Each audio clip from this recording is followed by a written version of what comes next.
Good evening, everyone.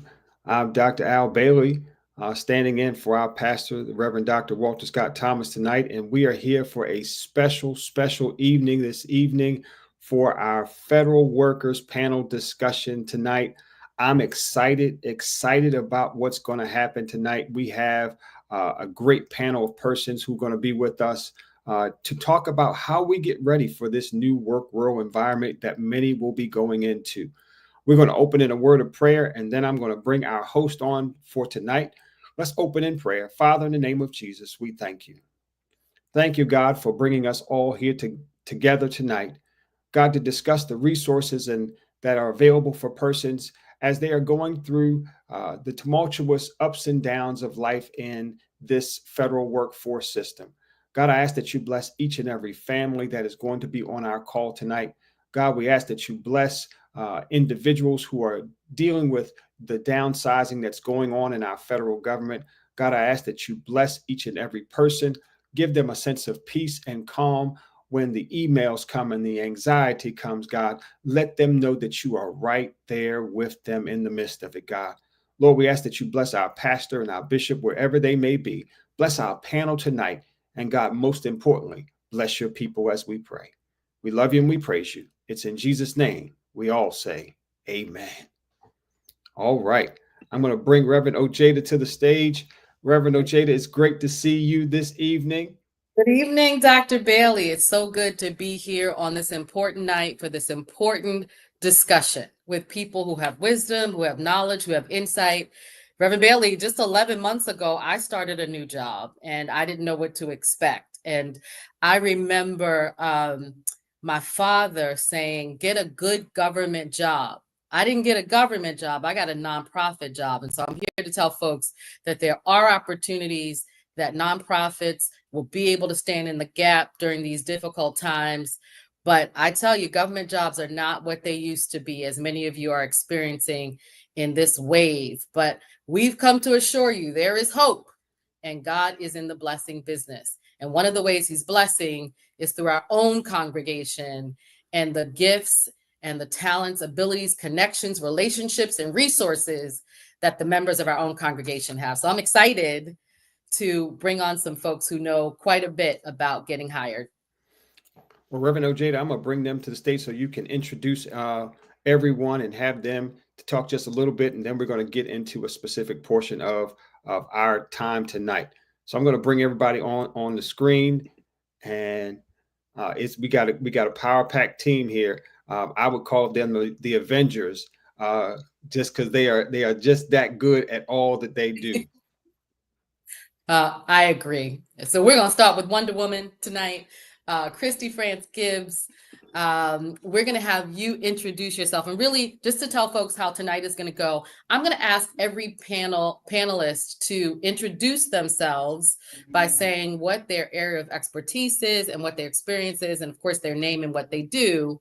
And then I'm going to give them a warm-up question and ask them to warm up by just telling us right off the bat one quick piece of advice that they have. And then don't you worry, we're coming back to everyone for a deeper discussion. But we only have 1 hour, so we're going to move. Judiciously. So, Christy France Gibbs. Good evening. Good evening, everyone. My name is Christy France Gibbs. I am currently the Senior Workforce Manager of Adult Services and the Training Liaison with the Mayor's Office of Employment Development. So what I do is I oversee... One piece of advice. One piece of advice, make your resume as concise with actionable, measurable skills, quick and easy. Thank you. And Melvin Wilson. Good evening, everyone. My name is Melvin Wilson. I'm the Executive Director of a jobs program called Turnaround Tuesday that's located in Baltimore.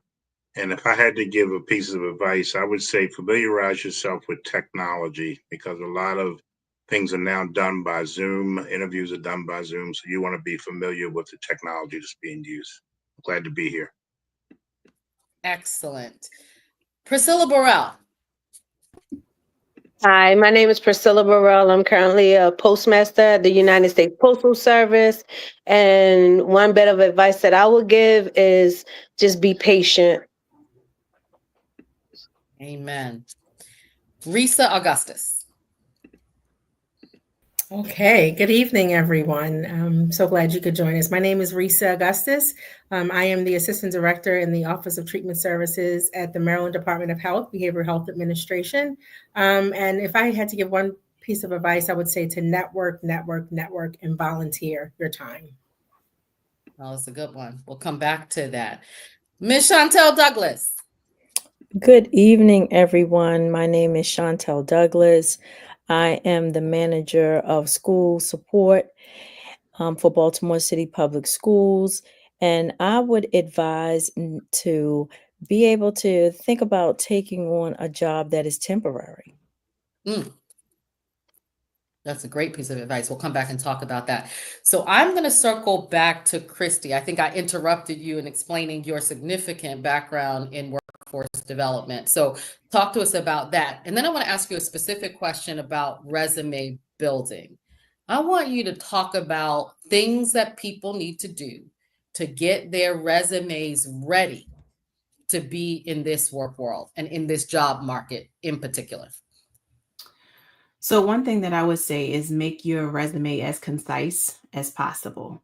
If you have years of experience, try to condense that into job title, job functions, and actionable items that you've accomplished.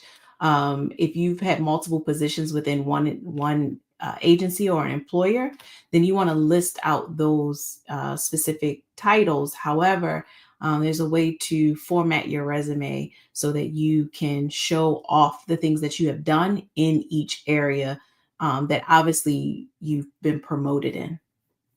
But I've done so much. I'm really thinking back to my resume, and I'm speaking as if someone says, I've done so much. I'm thinking about my resume, and it was 3 pages. That's not good, right? Based upon the level of position that you're applying for, it may be needed. However, we try to inform customers to condense as much as possible because most people that are reviewing resumes, hiring managers, only take about 6 to 7 seconds to review your resume to see if they want to move forward. Really? All that work, and they look at, why is that? 6 Because normally there are hundreds of applications or hundreds of resumes to review in a short amount of time to make a decision on who you want to move forward with. So it's not a lot of time spent unless they are highlighting actionable items that fit the job description that they're applying for. So can you tell me one last time, if you're just going to spend 7 seconds, give or take, to look at my resume, what do I have to have on it? Because what will stand out for you? Goals, accomplishments. So if you are in the financial sector and you have managed a budget of $1 million, I want to see that. If you have saved any money, I want to know that. So it's big bucket items that you can say what your accomplishments are. And you mean like if I've saved an organization money? Yes. Or Okay. managed a budget in general, if you're, looking at a fiscal employment opportunity. Want to let folks know you can type your questions in the chat. We'll be taking them throughout the evening. We've got a great lineup of people who, again, have knowledge, insight, and wisdom in various areas. But we're starting tonight with Christy France Gibbs, who has a role in the Mayor's Office of Employment Development. And so another question for you, Christy, is what is the Mayor's Office doing in this time of crisis? So currently we are assisting all of our customers, whether they come through the doors, whether they are virtual appointments, whether they come through our websites, whether we meet them through outreach events in the community. We are assisting all of our customers with employment opportunities, job training opportunities, resources. So in our American Job Centers, we assist customers with if they need assistance with their rent, if they need assistance with their utility bills, if they need assistance with child support or legal aid issues. We have all of those resources in our American Job Centers. We also provide hiring events. So we have outreach and hiring events that are posted on our websites, also on our social media pages, as well as we assist the employers. So if employers are looking to obtain recruitment events or they don't know where to start, they can come to us for that resource, and it's all free. Wow. Thank you. And can you share a little bit before we go to the next person about the excellent upcoming event that you have? So yes, on March the 20th, we will be holding our hiring event for federal workers that have been impacted, whether you were contracted with the federal government, whether your organization received federal funds and you're losing funding and you don't know where to go, you want stability and security. We're having a hiring event March 20th at New Psalmist Baptist Church from 10 to 2. And we will post that information with the flyer so you can register in advance. Now, what if I left the federal government making $100,000? Are you going to have a real job there for me where I can really find something that fits what I need? Yes, our employer services team, that is their job. So they are specifically targeting the employers that we have in our network that are looking to hire immediately with salary ranges that match or meet or exceed what people were making within the federal government. And just up on the screen, I just saw a picture and a QR code for those who are looking to come to a real job fair.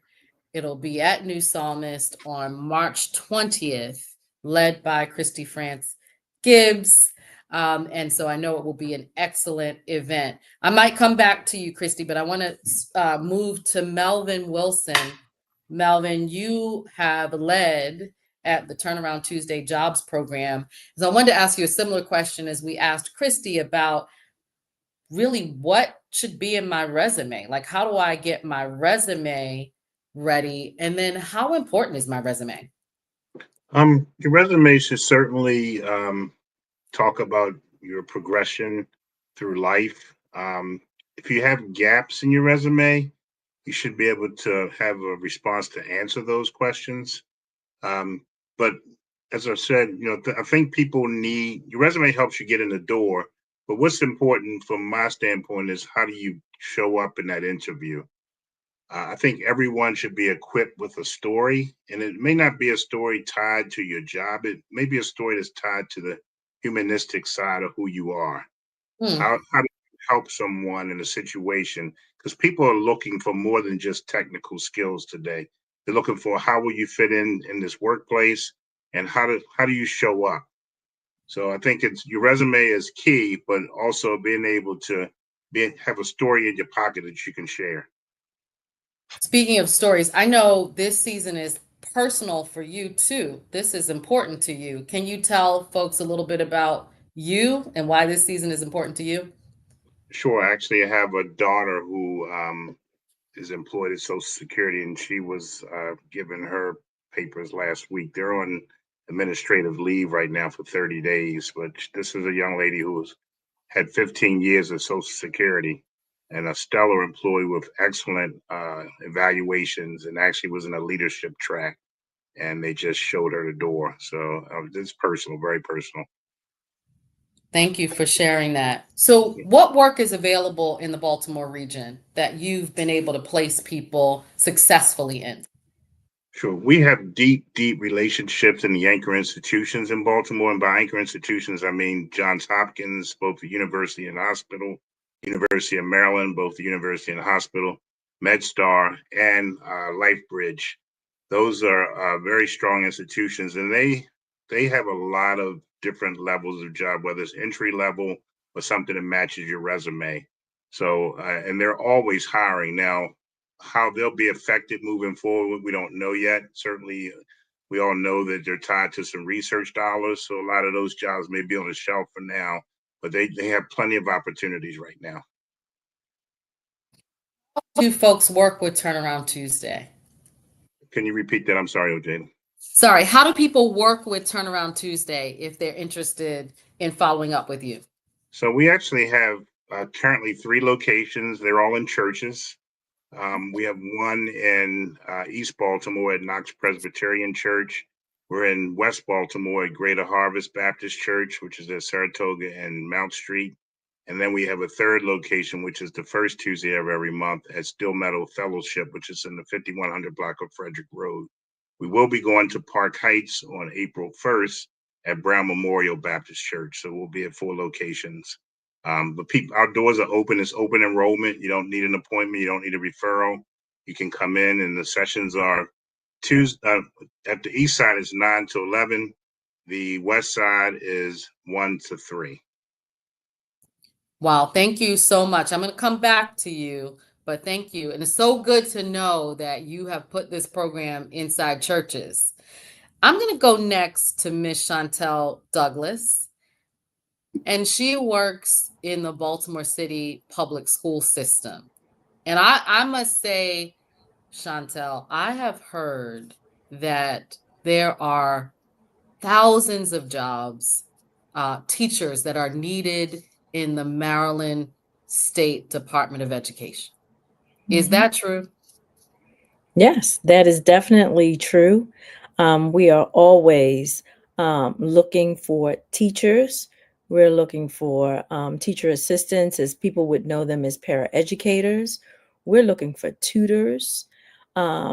We are always, all throughout the year, looking for educators, special educators.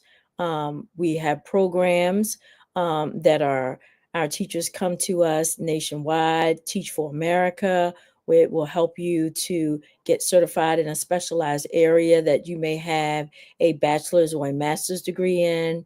We also, in Baltimore City Public Schools, has something called Baltimore City Teacher Residency Program, where it also helps you to obtain your master's degree, as well as getting certified in a particular area. So Baltimore City, as well as all of our LEAs throughout the counties of Maryland, are always looking for teachers and paraeducators to work with our students. Yes. Now, you mentioned the programs that I've heard of, Teach for America and other ones, but aren't those for young people? I mean, how do I'm just going to go ahead and say it. I'm 54. And I love students. Like, I would have loved to have been a teacher. Can I really expect to be hired? And what needs to be in my resume? Yes, I am what you call a second career person coming into education. My background is in chemistry and physics. I worked as a chemist for a couple of years, Wow. and I got into Baltimore City Public Schools through the Baltimore City Teacher Residency Program. And so I was in my mid 30s, I think I was at the time. So I was not fresh out of college. I did not have the education courses, but I did have the science background. I love for children, work with children, and various STEM programs. And so now I just wanted to be able to, well, back then, I just wanted to be able to find my way to support children in loving science education. And so I was able, through that program, to get certified through the College of Notre Dame. So they do have partnerships with various colleges for you to take your coursework, and you will be teaching while you're doing that, and then get what we now call a licensure versus a certification for be able to work with students in the state of Maryland. What would I get paid? Well, a starting salary could take you anywhere, and it does depend on the education that you come with, as well. And they do take into consideration any experience that you may have had. So you could start off at 80,000 or more. You could start off at 80,000. You could, because if you're coming in with the bachelor's, with the master's, it just depends on what you're coming to the table with. Wow. So then how should I prepare my resume? What would you be looking for if you were the hiring manager for me? Yes. If I was the hiring manager, which I've been. So I would be looking to see how you have worked with students, and what and the story, as our friend said earlier, your story behind that. What did that really look like? How are you trying to support the whole child? And what was the impact of what you did as you were working with children? What are your goals and aspirations to support children? And how well can you work and be flexible, and work in a team setting? Because teaching is working with multiple stakeholders. And so, how well you can do that and be willing to do that. Now, you were a principal, so you hired folks. So really, I'm going to ask one more time, like, what were you looking for? What should I put in my resume? Put in What your word? resume. Yeah. I was looking to see, I'll go back to what I said again. When I'm thinking about when I was hiring pre-K teachers, kindergarten teachers, if you worked in an early childhood setting, you worked in some people would know them as a nursery school. Then we don't longer call them that, but some people may still think of them that way. I want to know what it was that you did at that level, and how did you work and support with children at that level. So I want you to really speak to that in your resume. Thank you. Thank you. Next, let's talk to Risa Augustus. She is in the behavioral health field. Risa, there you are. Great. I would love to start with you have in your subtitle, I've been there. It gets better. What are you talking about? I am talking about the 3 times in my adult life where I was laid off. That's what they like to call it, laid off, but I was fired basically, really due to no fault of my own. But it does get better. As like I said earlier, if you network, and volunteer your time, right? So if you put yourself in spaces where you know people will be at the table, right? Sometimes you don't feel like it, but it always usually pays off. So hence this is a great platform, because who knew that all of these wonderful people were in our congregation, right? That you could had some resources at your fingertips. So that's what I mean by that. And it does get better. It takes time and prayer, but it gets better. Thank you so much. And I may come back for some more encouragement from you. Tell us about the Behavioral Health Administration. Are there jobs there? There are jobs there. Actually, the governor has just implemented I think it's called, I have to look at something. It's called Federal Employees in Career Transition, and it's called Work with Maryland, right? And so it's actually tomorrow. I apologize, but I can try to drop the registration into the chat.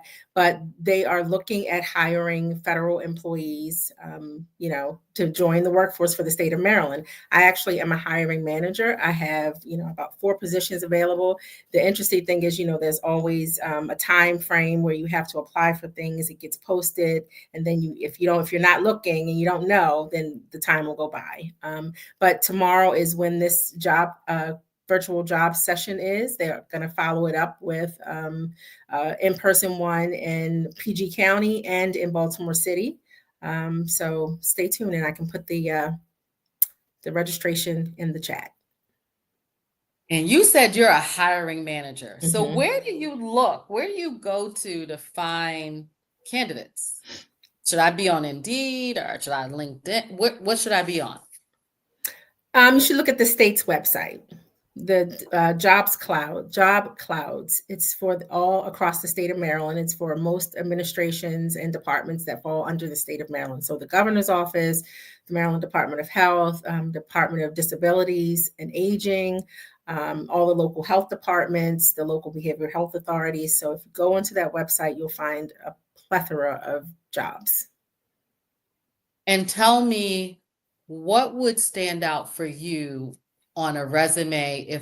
First of all, what is behavioral health? If I want a job there, what kind of job am I going to get? It's behavioral health really encompasses individuals who are have lived experience, or maybe not lived experience, in the mental health and behavioral health, mental health and substance use worlds. So it's for clinicians, psychiatrists, counselors, certified addictions counselors, licensed social workers, which my husband actually happens to be one. I like to toot his horn. So anybody who's interested in the behavioral health field for mental health and substance use. Wonderful. And so what will you specifically be looking for in the 4 resumes that you're reviewing, for the 4 positions that you have open? What do you want to see? Somebody that has a background in behavioral health. So doesn't necessarily have to be a clinician, but somebody who has either worked boots on the ground or behind the scenes in policy, like what I do, working with grants, working with the Substance Abuse and Mental Health Administration, National Institutes of Health. So any of those areas in those agencies that promote behavioral health. And then what if I don't have, I'm a federal worker, I'm coming from maybe I worked at Social Security, maybe I worked at the FBI, maybe I worked at the IRS. Do I have a chance? Honestly, you do have a chance if you have some of those skills that can transcend a different industry, right? So if you have grant writing experience, if you have policy experience, if you have been like a community outreach worker, if you've been a community organizer. So those are some of the things that we look for. But again, when you work with the state and the Department of Budget and Management, sometimes it's hard to get information to your desk. And so those individuals that are viewing those resumes, they don't sometimes see the skill set that I would see. So I would encourage anybody, if you see something at the Behavioral Health Administration, I can put my email in the chat, and I would like for you to send me your resume. And so I can tell you 200 emails. Yes, the buzzword, so that it can at least reach my desk or somebody's desk. Thank you for that. I'm excited. I hear that there are many questions in the chat. So let me introduce yet one more powerful woman of God, Priscilla Burrell. You have been a postmaster for the U.S. Postal Service. Please tell us if we're looking to change careers. I know Bishop often talks about his father. There are many people who worked in the postal services. Tell us about jobs there. Okay, so the post office has several different jobs. They have carrier jobs, they have clerk positions, they have maintenance positions. We have 3 different tours. So they have the morning, the middle, and then the evening tours. So it's 3 different shifts. It's a 24-hour operation. So it's got various positions that you can apply for. Everything is simple. You just log on to the website and everything is right there at your fingertips. What is it like? What skills do I need to have to even apply? Like when I said before, when I said patience, a lot of times people come in and they just have high expectations. So when you come in, we teach you the job. So basically, you don't have to really come in with skills. You just got to have that patience to be willing to learn a new task or learn how to, do what is expected of you. And then once you do that, then you can go through that process. So technically, you don't have to come in with any, skills or knowledge. It helps. Are there jobs available? Yes. Are you really hiring? They are hiring. Sent the information I sent you earlier. That is the platform that HR is looking for. So what you can do is when you go onto the website, you can actually and the thing that I like about it is you just can put the state in there. So just say we're in Maryland, but if somebody in another state is looking for a postal job, they can put their state in and see what jobs is available in their states as well. So if you're looking to relocate or if you're looking for something local, you just put that state in there and then it'll give you a list of all of the jobs that are available. I'm excited. You just became a deaconess at New Psalmist. And so God is really using you Can people, first of all, what does it mean to be a postmaster? So a postmaster is basically similar to a manager in the post office, but the only difference is I'm responsible for stamp stock. So I have money that I'm in charge of, that I swore in that I will protect it while it's under um my care. So that's the difference between the postmaster and a manager. And our young people, is this a good place for them to It even get is. started as well? It is. It I is. think It people are has a gonna. really good, it's a really good career. I started when I was 25, and I've really enjoyed my tenage there, and I'm on my way out, but I'm willing to help anyone that wants to inquire about it, has questions about the different positions. I'm open for all of that. Excellent. Well, we may circle back, but look for people to come looking for you on Sunday morning. Okay. I'm excited to introduce Martina Evans Esquire. She is an employment attorney, and these seem like times when we need employment attorneys. Can you tell us a little bit about what you do, how employment law is relevant in these times, and what rights do I have if I'm being told I have to resign, or if I'm being forced out, or if I even feel I'm being forced out? Good evening, everyone. My name is Martina Evans, and I have been practicing employment law for about 28 years. And what I do is determine whether or not a person has been wrongfully terminated or if their rights have been violated. A little background, DEI was an initiative that was implemented by President Johnson, Lyndon Baines Johnson, and it followed the 1964 Civil Rights Act. And it was to ensure that Black people and other minorities and marginalized communities were not being discriminated against in hiring and in contracts. So if you had a situation where a Black person was putting in for a job and they were qualified, more qualified, there should be some type of affirmative action so that that person was not being overlooked for the position. And so what happened is that was the law. That was good law for 60 years. And then, and that was the protocol. And then January 2025, our current president, he basically determined that any and all illegal DEI would be deemed illegal or not unlawful and had to be stopped. But what happens is the problem with that is it presupposes, or it makes it seem as if everything or any person who was hired pursuant to DEI was not qualified. And that is a false narrative, basically, because we know that Black women are the most educated group or demographic in the United States, number one.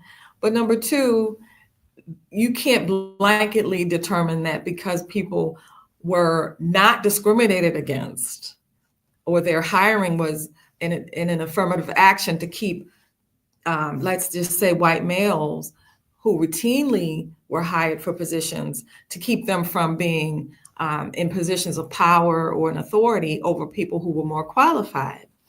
And so we still have to, and we're still able to use the EEOC laws and policies to fight that type of discrimination and that type of action. So if, for example, you are let go or you're forced out, then what you can do is you can file online a claim with EEOC, even though DEI and President Biden added the A. So it's DEI, diversity, equity, inclusion, and then the A is for accessibility. And so even though those are being rolled back in the federal government, the EEOC still has a protocol for you to file a claim. And if you do file a claim, they will investigate that claim first. should be on my resume if I was let go or forced out? Your information, all of your information should still be on your resume. And you would want to also take some type of positive or proactive steps to ensure that you look and you appear as marketable and employable as possible. And so in terms of your end date, you can still, unless you have a certain end date on there, say to present, of course, or if you have not, or if you've been let go, you can certainly include the date that you were let go, but you can also include sort of a note, let go because of, or pending, or something to indicate that you're not completely not working or not willing to work, but it's because of some type of circumstance beyond your control. And what I also like to advise people is to build those coalitions with people who are currently on the job or who are similarly situated. Because if everybody's let go and you're not in contact with everyone, then if you need them to testify on your behalf or vice versa, then you don't really have a way to contact them that's confidential and reliable other than perhaps social media. The beauty of EEOC is that they can investigate your claim if you have one, or even if you don't, if your claim, if you decide to go that choice and say, well, this is why, or I was let go, but a person who is less qualified than I was chosen to fill my shoes. And then that's the starting point of it all. And then they will investigate, no cost. And if you decide you want to later on, because you don't agree with their decision or you just don't want to wait for them, then you can ask for what's called a right to sue notice or letter. And then within 180 days, you can file a lawsuit yourself against your employer, even if it's a governmental agency. Now, this is the government. Should I really, can I really, it's little old me against big old them. What rights do I really have? Believe it or not, you actually do still have rights not to be discriminated against. It is the government, but what's happened is that it's one branch of the government. All we are seeing is what's happening in the executive branch with all of these executive orders, but they cannot dictate everything. Fortunately, we have three branches: the executive, the legislative, and the judicial. And when I first started practicing, it was very difficult to obtain a favorable decision in employment cases in Maryland. But now, because of appointments, diversity, basically, in our judiciary, you can go and you can file a claim against the government because it's not against the entire government, it's against the executive branch who's making these false claims, which are harming so many people. And they're counting on you and I and people like us not to fight, not to stand up for your rights, but you have a right not to be discriminated against. And because of age, because of if you have a disability, or because of race and any other reason. And what happens is when you do fight in court, then the law is on your side. Case law is on your side. Precedent is on your side. There's a landmark case that we use in employment law called McDonnell Douglas. They have to basically prove that the reason they substituted you for someone without the qualifications or less tenure is not a pretext for discrimination. And you can show that it is. And that's why, number one, first and foremost, document. Even if it means sending emails to your home computer and printing them out, make sure you have as much information and documentation as possible, especially on that person who they hired in your place or They promote it in your place. I've seen that happen. Someone you've trained, basically, and then they promote them instead of giving you the job. So what I say is document. Thank you. I have so many questions. I hope you show up and do Psalmist. I heard you say but now, and I was thinking, but God, but God. But now, but God. God has made a way and will continue to make a way. Yes, he I'm is. excited for everybody who's on the call tonight. We do want to take your questions. I saw one come up. It's a question for Christy France Gibbs, for Melvin Wilson. How, in what way do I convert from a government resume to a traditional resume? How do I convert from a government resume? I worked for the federal government all these years, and now they let me go, to a resume that works for other industries, other sectors.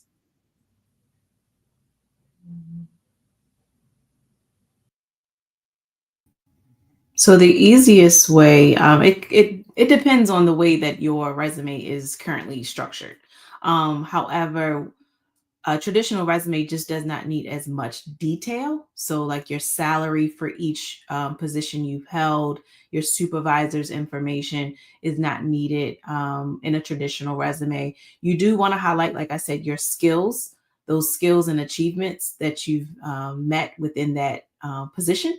And then be as concise. I don't know how to, because the federal resume is so much robust. It's about 2 to 5 pages, that federal resume. It includes so much detail. But I think if you just remove certain things, like the salary, your supervisors, the KSAs are not required in a traditional resume, but just be as concise as possible. Thank you, Melvin. Oh, I think you're on mute. I'm sorry. In your opening statement, I think you should articulate your years of service with the government so people understand you have been with the government, but you're looking for a career change. And in that change, you should articulate your transferable skills for whatever industry that you're looking for. Great. While I still have you both, and by the way, I should disclose, I keep saying Christy France Gibbs because this is my daughter-in-law. And she's just so talented and she's in such a place. God has her in a place for such a time as this, and we're excited to have her on a call. For the person or persons that might need help building a resume, where is the best place to go?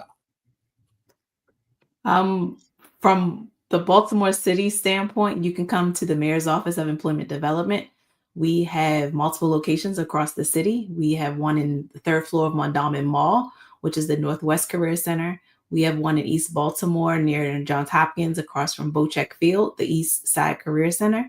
We also have one in South Baltimore near the Horseshoe Casino, which is the South Baltimore Employment Connection Center. Then we have 7 job hubs throughout the city with our partner organizations such as House of Ruth, Catholic Charities, My Brother's Keeper. We also assist virtually. So if you visit our website at moed.baltimorecity.gov, you can click on Job Seeker Assistance, and we can assist you with updating your resume, completing your resume, creating a whole new resume for anyone. Thank you. Melvin, you might want to add to that, but I also want to ask you about interviewing skills. If I haven't interviewed in a long time, it could be very nerve-wracking. What should I do? What is a standard or best practice in interviewing? This may sound a little funny, but I think where I always tell people is really stand in front of a mirror and really, you can start with your alphabets so you can get your diction together.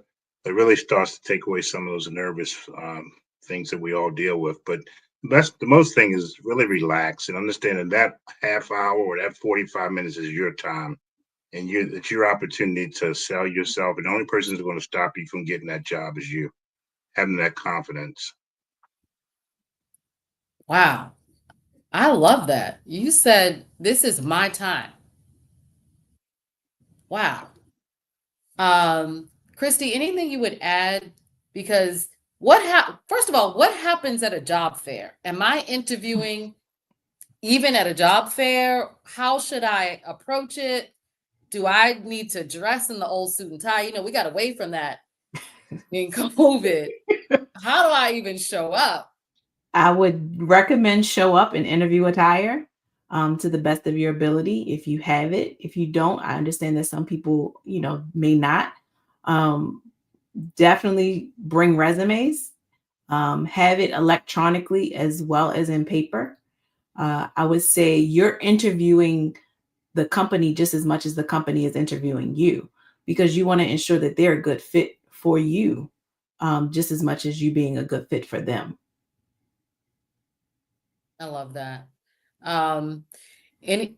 There's another question here. Someone says, I worked for DJS, Department of Juvenile Services, I think, for over 25 years. Oh my goodness. And completed a PhD program. So Chantel, the question is, would you consider, I can already answer this. Would you consider me for the education program? Please, Absolutely. I need your name. I need all your information. Absolutely. We would be looking to see, we could probably offer you multiple areas of interest. And we would really like to have a conversation with you, our HR department, and see what would be definitely a good fit for you.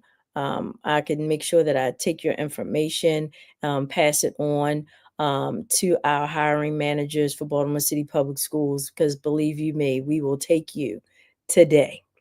I'm sure there would be something that we could find that would be appropriate for you.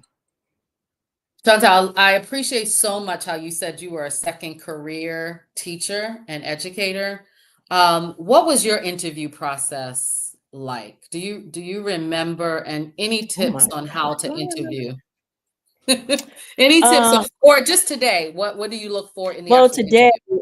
because I do sit on interview panels for teachers, and we vet them before they get to our principals. So we are, and there was a question that says, can anyone, even ones with no experience, enter the programs to gain employment?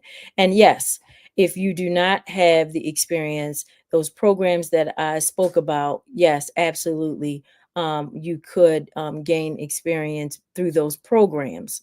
And because it is an ongoing series of classes that you would have to take, and you would be provided a mentor. So we would walk you through your process for 2 years to get your license to be a certified educator. And so when I'm looking at resumes, as we are vetting candidates to be teachers, we are looking to see, one, what was their expertise, what area they worked in. We're looking to see how it best fit, because we are really trying to build our career technology education programs. So we're really looking to see what was that background and from that you have, such as maybe in finance. It could be in IT, could be in any area. So we're looking to see how it would match the programs that we're trying to get our young people to be a part of. Can I ask a general question? What is it like to teach in Baltimore City schools? The best thing in the world. And I'm going to say that all day long. I am a Baltimore kid. I am a Baltimore City Public School graduate from the Baltimore Polytechnic Institute, like our bishop. I'm going to say that loud and proud all day long. I'm a poly parent. And and I taught for several years with middle school, elementary, and high school students. And our students need the best. They require the best, and they are the best. And our children look forward to having people that care about them, that are genuine, that will show up and be there for them. Because I always talk about how we educate the whole child. And so our kids need a variety of supports. And so when we walk across the thresholds of those classrooms, we're giving 100%, and our children are requiring that of us. Thank you so much. Thank you so much. There's a question for Attorney Evans. What is the legal definition or meaning of DEI? And anyone can answer this question, but we'll start with you. Can my previous salary stop me from being, well, let me start with the first one. What is the legal definition of and meaning of DEI? The legal definition of DEI, again, which stands for diversity, equity, inclusion, and then A for accessibility, is that the federal government, and this is pursuant to the executive order signed by President Johnson in 1965, has an affirmative or will put in place affirmative action to make sure and ensure those persons who are Black, who are minorities, who are other persons of color, who have been marginalized, affirmative action to make sure that they are no longer overlooked for positions which they're qualified for, which were qualified for by persons who have traditionally held those positions. So just to make it a little plainer, if I'm applying for a job or I am applying for some type of position, another position at my job, at my federal place of employment, then I should be not overlooked by someone who traditionally had that position, say, for example, a white man or a man, period, because that's traditionally what has been done. And this is an attempt simply to level the playing field because there was so much lack of diversity during that time when that executive order went in place. There's still lack of diversity. And when you look at those who are at the top tier or those who are on boards, and when you're talking about not necessarily government, but private industry, it's still white male. So it's an attempt to level the playing field because so many people have been overlooked who were qualified or more than qualified. So I hope that answers the question. Yeah, I was thinking about when and I'm going to come to a question for Priscilla and Risa, thinking about when we desegregated schools, so many Black teachers lost jobs. That's why this is a good time to come back to the school system, as Chantel Douglas is telling us about. And again, there are open jobs across the state, not just Baltimore City. So there's a question. I'd love to talk to Risa and Priscilla. Can my previous salary stop me from being considered for a lesser paying job, a job that I'm willing to take? Risa? No. With the state, no. They're happy to take you at a lesser salary if you're willing to come in at that. I would say don't cut yourself short, though. What do you mean by that? Hiring managers have the ability to help people that they pull in for interviews and are willing to offer a job to. They have the ability to help them negotiate a salary that they are worthy of. So I wouldn't settle. And if you have a hiring manager that's really interested in bringing you in, they can help you negotiate your salary. Amen to that. And Priscilla, well, if I come into the Postal Service, which is a good government job, what can I be expected to make? And can my previous salary stop me from being even considered? Your previous salary wouldn't stop you from being considered because, like I said, they'd go through the process. And then once you get in, a lot of times when they look at the information, they actually have in-house positions. So my thing was always get your foot in, and then you have more options to move within the organization, be it HR and different things that you may have specialties in. So it's just a matter of getting your foot in, and then you open your opportunity door to bigger and better jobs. Thank you so much for that. So let me ask you this question that I may turn it up. When you complete an application for one of your jobs, city or state, How long does it take you to get back to me, Priscilla, Risa? How long can I expect before I'm contacted? I think Michelle is asking specifically about state, because the state, once you apply for a job, you are put into categories: qualified, best qualified, better qualified. And Thank so you. in order to, it takes several weeks once the job has closed. It takes a few weeks, about 3 or 4 weeks, and then you should get a letter from the Department of Budget and Management that says that you qualified as qualified, best qualified, or better qualified. And usually the better qualifieds are the ones that they send over to the hiring managers. That makes me think, Christy, how many jobs should I really be applying for? Like, what should when I wake up in the morning, and if I'm looking for a job, what should I do? What should my habits be? So what are my metrics? Looking for a job is a full-time job.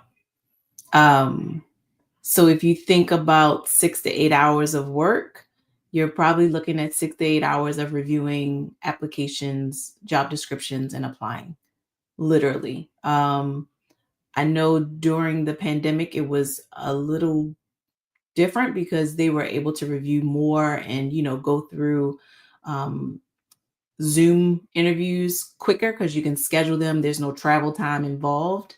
But for applying for employers, it's a full-time job to get a job. It really is. Regardless of what agency, what area, what organization, it takes time to get hired. I just had to take a breath on that one. What would you say on a resume if it was a appointed position? Wow. I would say that you were in an appointed position. Great. And yes, Martina, come in. We would love to hear any suggestions you have. I highly recommend during your time of hiatus from a job of any kind to definitely volunteer. I know that even though I've practiced on my own, I've also had positions. I've worked for the state. I've worked for private industry. I've worked for myself, public accounting, different positions, but I've worked for myself, and there have been times where I wanted to work for the state or wanted to work for someone, and I volunteered, and it just opened up opportunity. I don't even know, I can't explain it.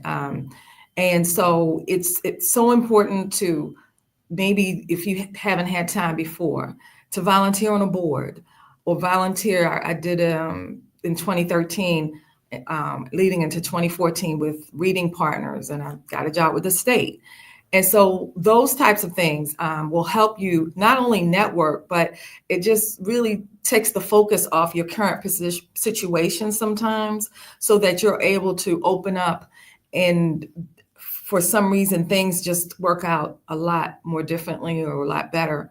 But you also want to make sure that you include all of your volunteer and board and other types of just whatever it is that you do extracurricular, to make you have just a leg up on someone else who may have the same background, but maybe not the volunteer. You never know. Thank you for that. And there's another question for you, Martina. For filing a case, if you have been a reduction in force because of DEI, can you file a case? Absolutely. I highly recommend first, and hopefully this does not happen, but first filing a claim with EEOC, which is Equal Employment Opportunity Commission. And I know I personally have had to do that way back when, and they take a little while to investigate. But again, if you don't want to wait, you're certainly welcome to ask for a right to sue notice and file a case. And that's where you would come to me or someone, with my qualifications as well.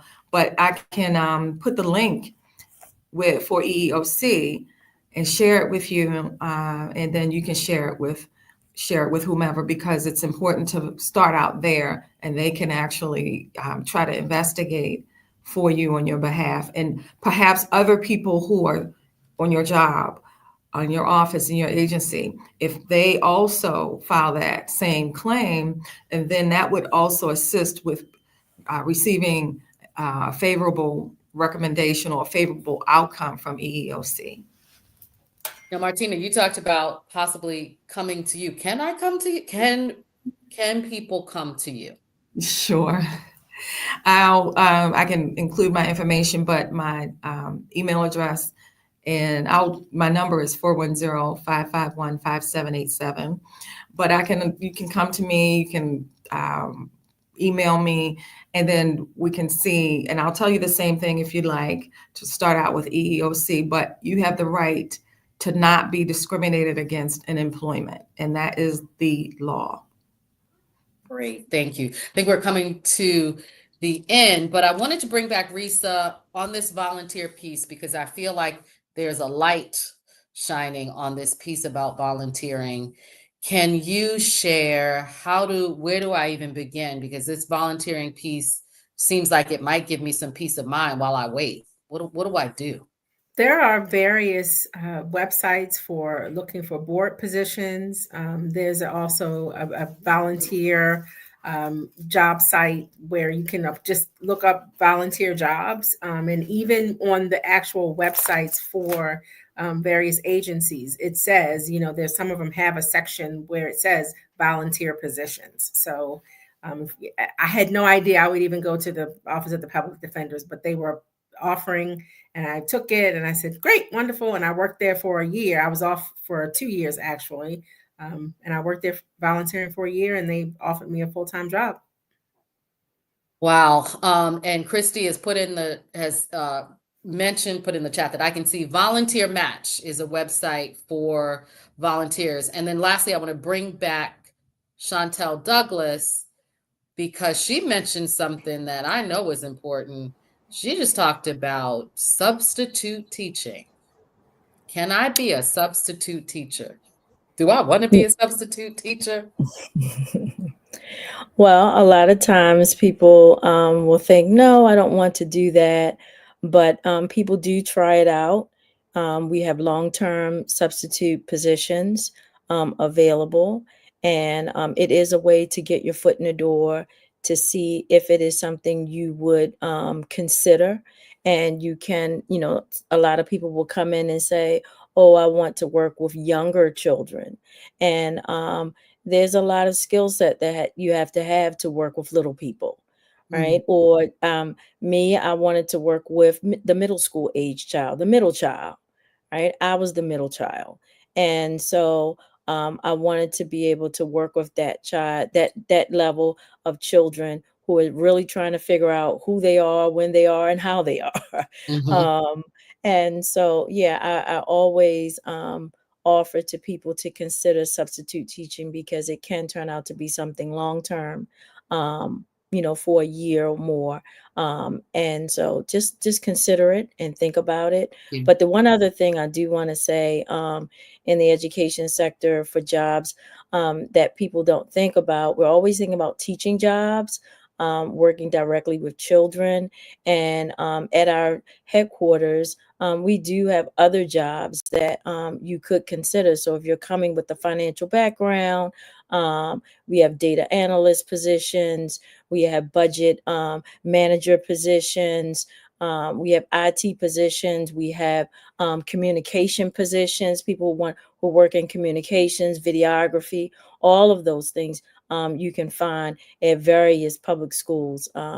So consider that. Look on our webpage. I always say look at Baltimore City Public School first, but please look at all of our school systems because we do offer jobs in other areas other than teaching. Thank you. Well, thank you, everybody. I want you to share what you've heard, the hope, the possibility, the wisdom, the resources. Share all of that from this session from your YouTube. So make sure you share this YouTube session with other people who you know will be encouraged to hear this message, because our mission at New Psalmist is to To make make life life better better. for Somebody someone else. else. And I just want to say 2 times in my life, I have taken pay cuts to do meaningful work. I used to say I'm downwardly economically mobile, but I was spiritually upwardly mobile. We don't know what God is doing in this time and in this season, but I do know that He has a plan for you and He means you good. God means you good. And so pray, seek His face. We're in the Lenten season starting yesterday. So I really encourage you to journey with Jesus in this season and discern and see what He has for you, because I absolutely promise you, He has a plan for you. I Yeah. want to thank everybody who made time to be leading on this session tonight. Thank you, Melvin. Thank you, Christy. Thank you, Priscilla. Thank you, Martina. Thank you, Risa. Thank you, Chantel. More to come.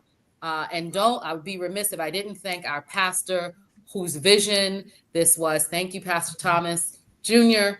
We look forward to the next task you will give us to do to make sure that we're taking care of our own people. We love you. And we'll see you on Sunday morning. And definitely remember to share this session on YouTube. Thank you, everybody. Mm.